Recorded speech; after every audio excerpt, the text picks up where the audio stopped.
Hello, everyone. Welcome to the RFAMD podcast. I'm Philip James. I'm your host. And today's guest is Dr. Julia Noel from Stanford University. Dr. Noel, welcome. Thank you so much for having me again. It's nice to be back. Yeah, welcome back. And it's great to have you back because, let's see, last time we recorded an episode was just over a year ago. A lot has happened in the meantime. Technology has changed quite a bit, and I hope that more people are getting interested in hearing about these technologies.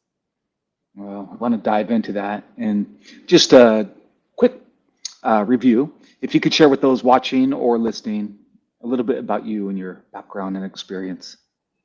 Yeah, absolutely. Thyroid ablation was really something that I took up early on in my practice. And I'm currently, as you said, affiliated with Stanford University, currently working at the county hospital, actually, Santa Clara Valley Medical Center.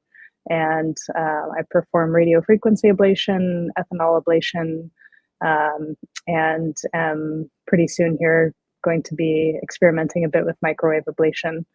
And these technologies have been a really integral part of my practice. I think they're important for a surgeon to at least know about to be able to fully counsel a patient. And so I'm excited to be able to share my experience. Yeah, so you said surgeon, and thyroid ablation, in fact, avoids surgery. So can you touch on that for a moment? How many surgeries have you performed? Oh, that's a good question. I don't have a specific count for you, but it's got to be in the thousands. Mm. 200 plus annually. So Mhm. times however many years, it's a count in the thousands. Yeah, because people hear ablation, which is in fact avoid surgery. So it's, I think, even more dynamic when you have a surgeon who is performing procedures that help avoid surgery. Going to get to that question. Before we do, how did you become a surgeon? Did you always know you wanted to be a surgeon since you were a little girl? No, I thought I wanted to be a mathematician. My dad was a mathematician. That's a subject that I really enjoyed as a kid, and then as I was going through my educational process, um, I felt the need for a little more applicability, a little more instant gratification. Um, I was also the kid that was using the X-Acto knife to do my book reports when I was in elementary school. So I think, combining that eye for detail and the problem solving from mathematics from my dad, becoming a surgeon was really a perfect fit. Okay, so now on the topic of ablation, what's the trend? What's going on in regard to ablation? You really were in the forefront in the United States of doctors who were performing ablation, but it seems like there's been rapid acceleration in the last even 12 months. Yeah, I think it's a really exciting time to be in this field or at least be around it. There are so many different types of ablative technologies, and I think we're really just scratching the surface of what each is capable of and what application each is optimal for.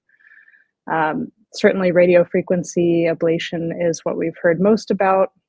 I think it's sort of the most user-friendly technique, especially for someone already doing ultrasound guided procedures.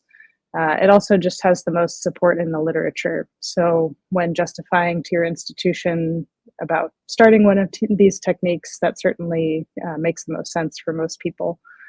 But, again, there are so many emerging technologies. We're hearing more about microwave ablation. As you probably know, laser ablation is very common overseas, especially in Europe. And there are even newer technologies that we're hearing at least preclinical studies about that may not even rely on heat generation and can take advantage of other cellular features to create cellular death. So like I said, it's really an exciting time to be in this field, and it's only going to improve as we learn more and the technology evolves. and all these technologies that you're sharing, it does avoid surgery. And most importantly, it helps people save their thyroid and preserve the quality of life. Can you give kind of a review of some of those key items like preserving quality of life, avoiding surgery, and how critical a treatment like ablation is? I mean, I think for a lot of people, it's really a game changer. Um, you know, having surgery is not to be taken lightly. And for some people, certainly after a discussion about ablation or observation, risks and benefits and alternatives, that still may be the right option. But for those that are looking for an alternative, especially as you said, one that preserves their thyroid function, 99+%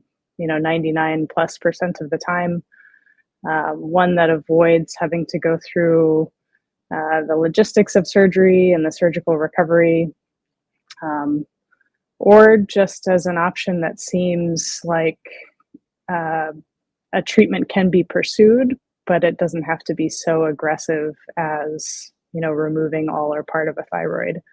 I think this provides a really nice and more approachable treatment option for many people. Has there been a case where you treated or you heard about it from a colleague where when you and your team got together and discussed it, you were almost shocked and saying, this is really a game changer? One case in particular that kind of stood out? I think the ones that really stand out to me are either the ones for whom you can make a difference in terms of taking them off a medication, like treating their toxic nodule for which they've been taking methimazole for many years. And with one treatment, choosing the right nodule and the right patient, you can take them off of their medication almost immediately, and that is a durable effect that really changes their lives because of the need to not take medication anymore.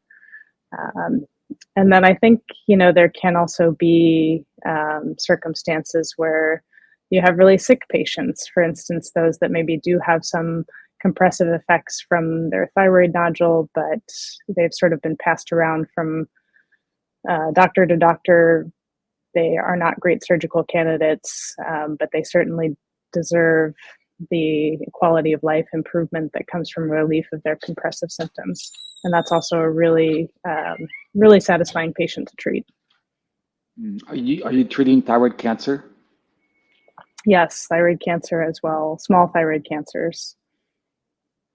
Has there been situations where you have a patient you're treating with ablation who was a holdout, who was diagnosed with thyroid cancer and really wanted to avoid surgery, and now they're able to get it treated with ablation? Yes, definitely. I think this is again a nice treatment option for those patients who have been holding out and have maybe been observing their small thyroid cancers. Surgery always seemed too aggressive for them. There hasn't been significant growth in the size of their microcarcinoma or their T1 carcinoma. And I can think of one patient in particular who I'd been following for a few years, and when transoral thyroidectomy became more prevalent, that was something that I had offered her at the time, and she was still understandably hesitant, still meant surgery, just through a different approach. But when radiofrequency came around, and that became a possibility, that felt like the right thing for her. That was a fit. You've put a lot of effort into preserving the voice, whether it's a surgery or ablation. But on that topic, what are the risks associated with thyroid ablation? There is certainly a risk to the voice, especially in our desire to perform a complete ablation. We do want to treat the nodule in the vicinity of the recurrent laryngeal nerve, and it's difficult because we can't always see that on ultrasound. So we're really wanting to know the anatomy and the potential course of the nerve and make some adjustments both on the radiofrequency machine and make sure that the patient is awake and responding to us, and we're having them talk during this procedure to avoid that. I would say, although this is a very tolerable procedure to go through, really the number one reported side effect, so to speak, from this kind of procedure, I wouldn't necessarily call it a complication, but a side effect is probably a better term, is discomfort. And that can be certainly mitigated through topical anesthesia and anxiolytic if desired. And then, there's a small risk of a nodule rupture, which is when some of the, essentially the capsule of the nodule is disrupted during the recovery process, and it can result in some extrusion of the thyroid tissue outside of the capsule of the thyroid gland, and it creates this very inflammatory process in the soft tissues of the neck. And there are some, other nerves in the vicinity that can be injured, sympathetic chain, and brachial plexus rarely. And there are a couple more minor potential complications like getting a burn on the skin or having a hematoma, bleeding under the skin. And those are really the main ones that are reported in the literature. These risks sound reversible, are they? So I think the fortunate thing about this procedure is that many of the complications are more on the minor side, meaning that they can either be mitigated during the procedure, as in having a hematoma, for example. When you're performing the procedure, you can sometimes see the collection of blood starting under the skin, and you can stop your procedure, hold some pressure, and oftentimes you can, go ahead and proceed so long as that was a minor occurrence. But yes, many of these are either mitigatable or are expected to recover, without intervention over a course of weeks to months. In your last episode, you had done, I believe, about 70 or 80 procedures, thyroid ablation.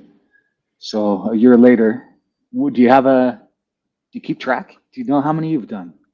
I do keep track on our clinical database, but I also don't have an exact number for that recently.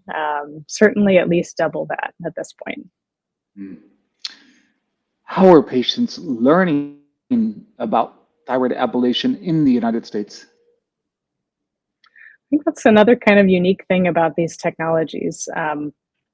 Certainly those of us that are involved are trying very hard to put out high quality literature about some of these technologies. And that is a sort of a tried and true way of delivering information to other providers and to patients if they're motivated to pursue information in that venue. But I think one sort of neat thing about thyroid ablation is that it has been very, social media driven, and there are, educators like yourselves that are also dedicated to making, high quality, accessible content to patients, available to patients that probably highlights more of the things that they're really interested in and are wanting to know to help make a decision about whether or not this is something that they're interested in or want to pursue further. Yeah, I think it is true that medicine's evolving even on the area of how patients are collecting their information and how they are becoming really their best advocates. Yeah, absolutely. And you're right, it's not just thyroid ablation in which this is happening. I'm certainly biased being in that world and being exposed to more of the content that's available for that subject in particularly, but I think it's a phenomenon that is happening across the field of medicine, and certainly is one that we should approach with some caution. We still want to keep the content high quality and accurate, but I think is just a really powerful way to spread information to more patients who might otherwise not really know, how to approach accessing, accurate information. Yeah, on that note, in regard to thyroid ablation, inaccurate information, what is being done? How are you handling making information consistent? And what situations or scenarios happen when a patient comes in and they're just totally misinformed? They come up with something that you said, wait, where did you hear that? Yeah, it's challenging. I think especially with these new technologies where, now there are more and more guidelines being published, and I think that's one powerful way that all of us are really trying to introduce some standardization and educate around these procedures and how to use these technologies. And so that is really one, probably the biggest movement that I and others are participating in, to try to keep the information uniform across physicians and across different parts of the world and even across different specialties. Because it is really challenging sometimes, even the fundamental question of answering, are you a candidate for this type of procedure, right? You may very well find a different answer from one physician versus another. And that has a lot to do with, physician comfort, experience, you know, comfort with alternative procedures. And that's okay that there is some variation in patient selection. We don't have really strict criteria for patient selection in many of these technologies. But what we do want is for these guidelines to govern those that are interested in using the technology in terms of safety and best practices and, first doing no harm, of course. Is there a case that you're most proud of that you treated? It's a good question.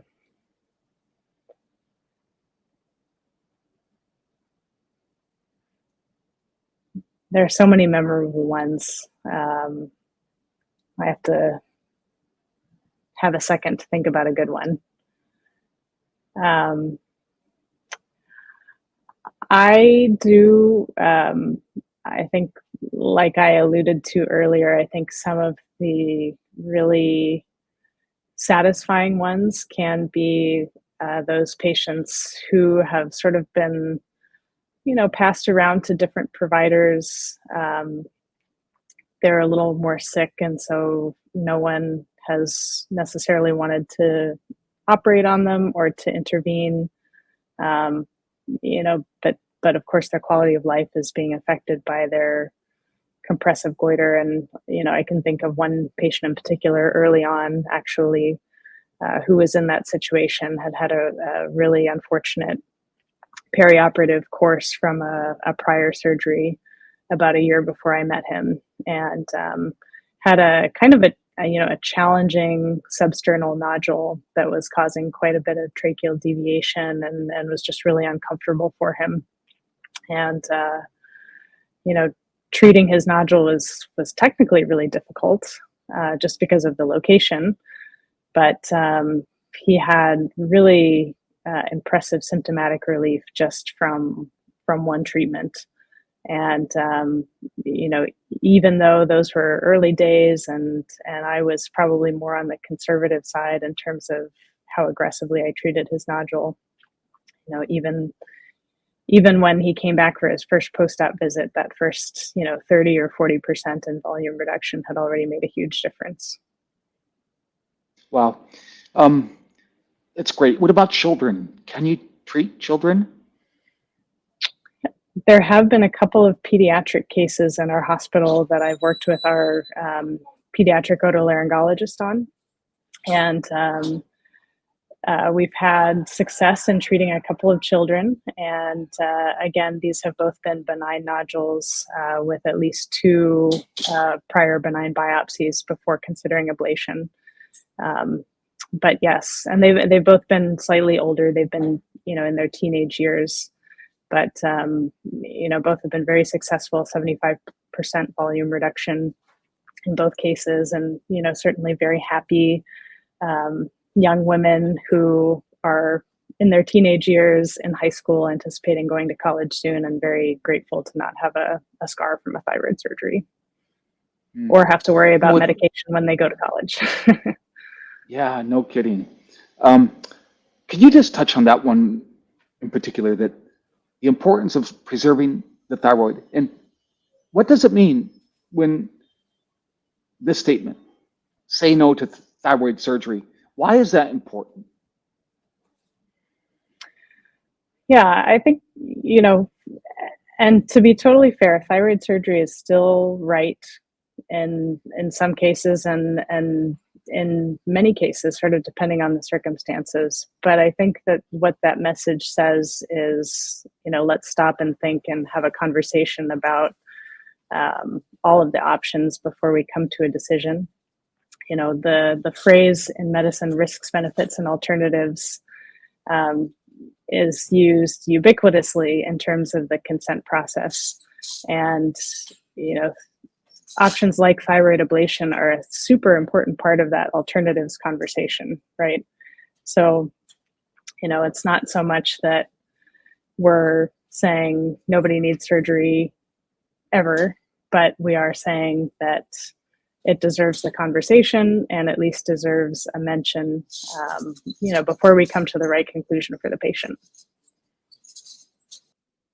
Dr. Noel, in regard to thyroid ablation, somebody on an interview recently told me that it's like the wild, wild west in regard to doctors wanting to be trained. Are there any dangers with this movement toward thyroid ablation and what might appear to some in the medical profession is the wild, wild west? Yeah, absolutely. And, I do think we have to be a little careful. This is still a new technology, especially for us in the United States. And any new technology, especially one that is in medicine and is going to impact, patient care and outcomes and quality of life, should be treated with a healthy degree of skepticism and even fear in some circumstances. So again, that's why I think many of us are really trying hard to produce guidelines that hopefully will help put people on the right path as they're adopting these technologies, and also just to provide a lot of opportunities for training in didactic and hands-on courses, and also make ourselves available for questions or for proctoring. But I think, again, should be approached with a healthy amount of skepticism and fear, because it is certainly a technology that can do some damage if not used appropriately. If you want to distill it down to its simplest form, you're waving a really hot wand in your hand that's capable of generating really, really high heat, and then using that to inside of a patient to ablate a nodule. So again, I think adopters of this technology, it's really incumbent upon them to be really comfortable with using ultrasound, recognizing structures, getting used to the sort of two-handed motion of manipulating the ultrasound probe in one hand and the ablation probe in the other hand. Next question is really two questions. Is it covered by insurance? And if it's not covered by insurance, what is the cash cost? Currently, this is a really regional variation in insurance coverage for radiofrequency ablation, especially. In the United States, while we on the West Coast are often fortunate to have insurance providers cover at least most of the cost of the procedure. That is less true for my colleagues who are on the East Coast. And so, that necessitates the establishment of a cash price. And it really varies by institution. The amount of control that we, the provider, have over the establishment of this cost is extremely variable because it really pertains more to what the cost of the disposables are for the institution, and also the indirect costs of the staff and the medical equipment, etc. And so that can really vary. Perhaps on the low end in the $5,000 to $6,000 range. On the high end, certainly over $10,000 is out there. Have you seen any international patients? And if yes, where have they traveled from? Yes, a small handful of international patients, and I would say Asian countries are probably the most common. There have been a number of patients who, have family in China, for example, and it's more common practice to, have sort of a thorough full body exam of some kind or scan of some kind that might then identify a thyroid nodule that wasn't previously known about.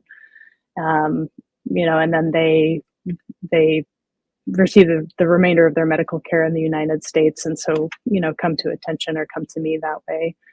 And then I've also had a couple of patients who lived overseas in Europe, for example, either for family or work reasons, and may have even undergone their first ablation overseas many years ago, and are looking to do a second, either for more size reduction or hoping to be able to come off of their thyroid hormone. So I've certainly had both scenarios. Where do you see the treatment, say, thyroid nodules and thyroid cancer going in the next 3 to 5 years with technology and innovation? How is it going to change things? I think a lot of this will really be contingent upon whether or not the American Medical Association grants a CPT code for this procedure in a few months. That's something that's currently in the works, and we should hear more about this coming summer. But I think for many providers and many institutions, that's sort of the holdup in terms of taking this technology and its availability to the next step. So in the short 3 to 5 year timeline, I think if we do have that CPT code established, we will just see a proliferation of people that are interested in adopting this technology and offering, radiofrequency ablation for thyroid nodules and cancer. Hopefully, we will also see the evolution of some newer technologies. There's some exciting sort of preclinical studies that were presented at the American Thyroid Association this year. And, 3 to 5 years is short in the medical device world, but, maybe we'll at least see some more information about those in that time. As someone who was considering being a mathematician, so maybe a numbers or a statistics person, do you have the numbers handy? How many thyroidectomies a year in the United States? How much for thyroid cancer? Any other breakdowns that are relevant to this discussion? Certainly, yeah. And our data is now quite old.